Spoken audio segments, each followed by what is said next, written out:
How's it going, everyone? District of Cards here. Welcome back to another video. Wanted to do a mail day and break results video for you, and also a little bit discussion about breaks as well. I am curious to know your thoughts on breaks if you participate and how your luck has been, because as you will see, mine has not been very good. So first wanted to start off with baseball for the mail pickups. When baseball came back a couple of weeks ago and that labor deal was reached, wanted to commemorate by getting some cards. And it was one of my all-time favorite nationals, Sean Doolittle. So this was from Stadium Club Chrome, I think in 2020. And in the meantime, after I picked this up, they re-signed him again, which was pretty awesome because I just wanted to get it because I thought it was cool. He's one of my faves and came back to the team. So hopefully he can recapture some of that 2019 form. So nothing too interesting about that one. It was just a cool X-Fractor, and I think the bullpen cart that they use is hilarious. So I just thought that was a cool picture. Something a little bit higher quality is this patch from Definitive, number 12 out of 15, little official authentic commemoration sticker there. You can look that up. It's used in a game against the Marlins, I think back in 2018. So pretty cool jumbo relic. You know, if you've watched this channel before, you know relics are kind of my deal, more so than autos. There's another Nationals relic as well, is this really chunky one from Juan Soto. It is a red number 225, number 15 of 25, and this is from 2021 Series 2. Really sweet Juan Soto patch. I only have that one from, is it Triple Threat? No, it's from a museum, from Topps Museum. So I wanted to add another Juan Soto patch to the collection. Another pickup, and this was in football, another big patch. This is an O.J. Howard from Immaculate, last year's Immaculate, numbered 15 of 25. So you got his jersey number on there. This is player worn.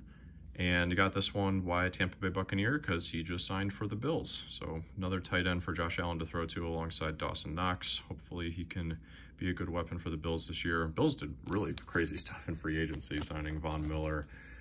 They're really making a run, it feels like, this year.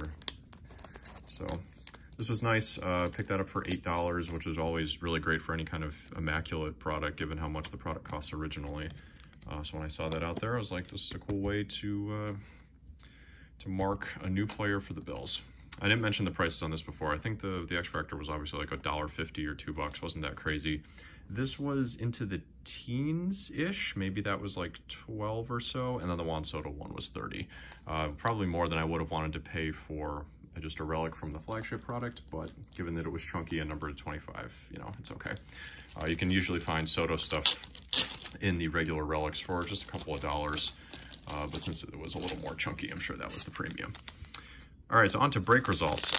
It has not been a good time for me with breaks. You haven't really seen me open too many break results in my mail days because I usually do so poorly that it's really not worth noting. I think I got, my best one ever was a Dodgers. I got a random team for triple threads, and I got a Muncy patch auto and a Bellinger patch out of that.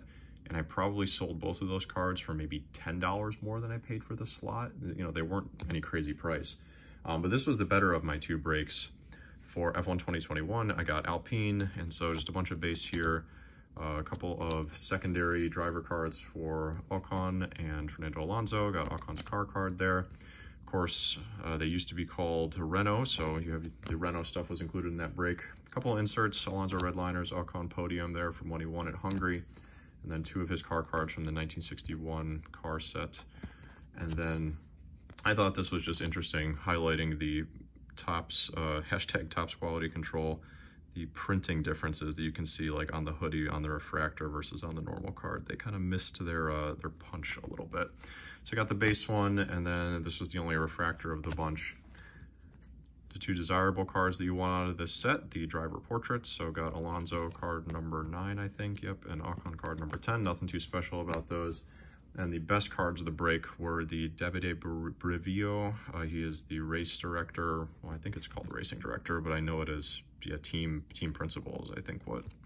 I don't know. Race director is something that is for the FIA, so I don't know why that's his title. But in any case, he's not the team principal. Otmar Snaff now is, so it may be expanding the number of staff cards you can get in F1 this year, which is really too bad because it's about the drivers, not about the personnel. But in any case, Green Wave. So of course this came from a Hobby Light box. The only place you can get those wave parallels, 53 of 99. And then his car card, Another thing they did with expanding out the print run this year is, ooh, exciting, gold. Nope, it's gold carbon, so it is a non-numbered parallel. So I think I paid maybe $35 or $40 for this slot, and then getting all this back in value, you could probably sell the, the portraits for a couple of dollars. This is numbered to 99, but like, who cares? So maybe a couple more dollars on the Alcon. It's not numbered, but maybe people are trying to complete a set, so maybe $10 all in value, which really, $10 or $12 really pales in comparison to the limited break that I did, where this was a random draft. I got 2 teams because my number was so low in the draft. I got the Colts and the Giants, and this is what I came away with. 2 base cards out of that whole draft, and there's nothing special, interesting about them at all. And in the way that they do when they take pity on me, and hopefully everyone else, I think, probably gets this as well, is Cardsmiths Breaks will send you a pack to open when you got absolutely nothing out of your box. So I'm just curious for your thoughts on breaks, because it feels like I'm coming up with the short end of the stick in most of the breaks that I do. I'm not sure if I'm doing it wrong with, this was a team that I bought with Alpine. This was a random drawing that I got this. I'll switch between randoms and drafts, or, picking my team specifically. It just never really seems to work out. So got some 2021 Heritage here just to flip through. Roberto Clemente insert. There's not going to be anything too crazy out of here. There's 1 relic per box, and since we didn't get that, you're not going to get much out of Heritage. So that's the result. It's a little bit of a mail day for you. Curious for your thoughts on breaks. Do you think I should stick with it? Maybe it's one of those things you got to put a lot of money in to eventually get something out, or if you avoid breaks altogether because you've had similar luck to what I have had. So hope you enjoyed. This has been District of Cards, and I'll see you in another video soon.